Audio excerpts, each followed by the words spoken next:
Hi kids, welcome to Terry on Tuesday, coming to you here from the little box room of Bedlam, and the first thing you'll realise is this is not the footage to go with my voice. The reason being, I worked till about 5 AM this morning and realised I didn't have a video for you, but I'm going to crack on with a little bit of progress on the Vlhurg Commander helmet.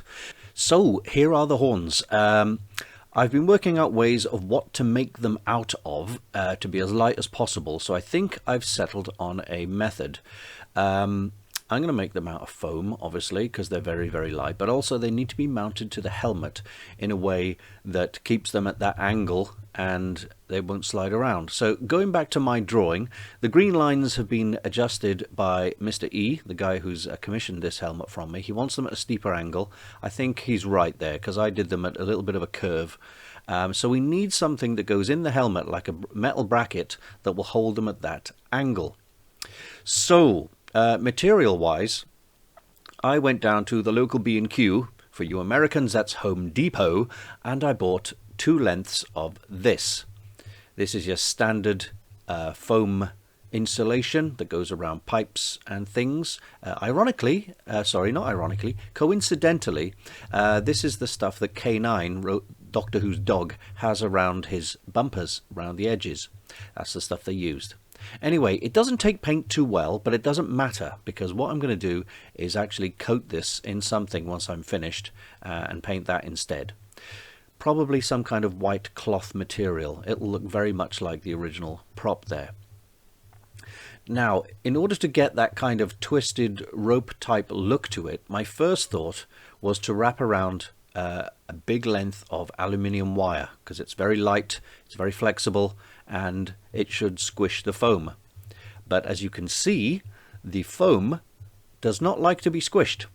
I don't know if that will be better if I had a longer piece and obviously put a tube inside the foam, like a plastic tube, and then wrapped it even tighter to squish it in. I might try that, but to be honest, I think I may have to get the old scalpel to carve the spiral groove or ridge or groove, all the way around it, all the way up to the end.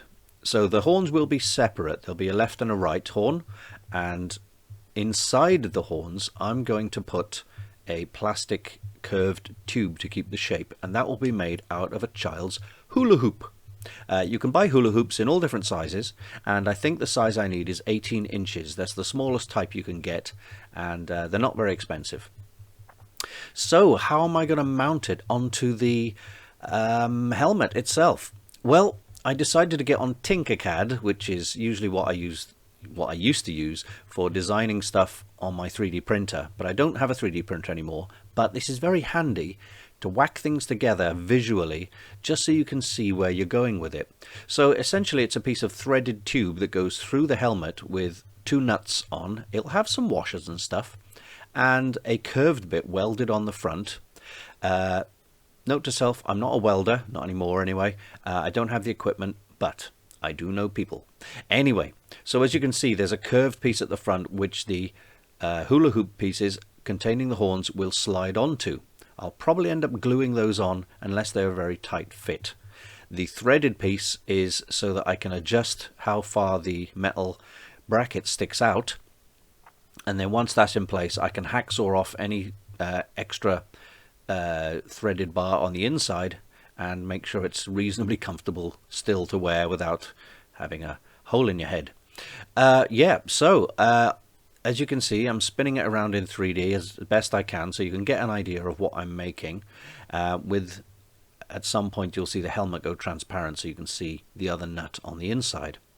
Now, I was reached out after one of my recent videos on this. I was messaged by a guy I used to work with a long time ago, and he has got welding equipment and offered to make me the bracket. So I sent him sketches, and he asked me a few questions which I didn't even get a chance to answer, but he came back to me really quickly, in fact this morning, with a photo of something he's made, and he's basically made exactly what I want. So thank you, MB, for that. Much appreciated.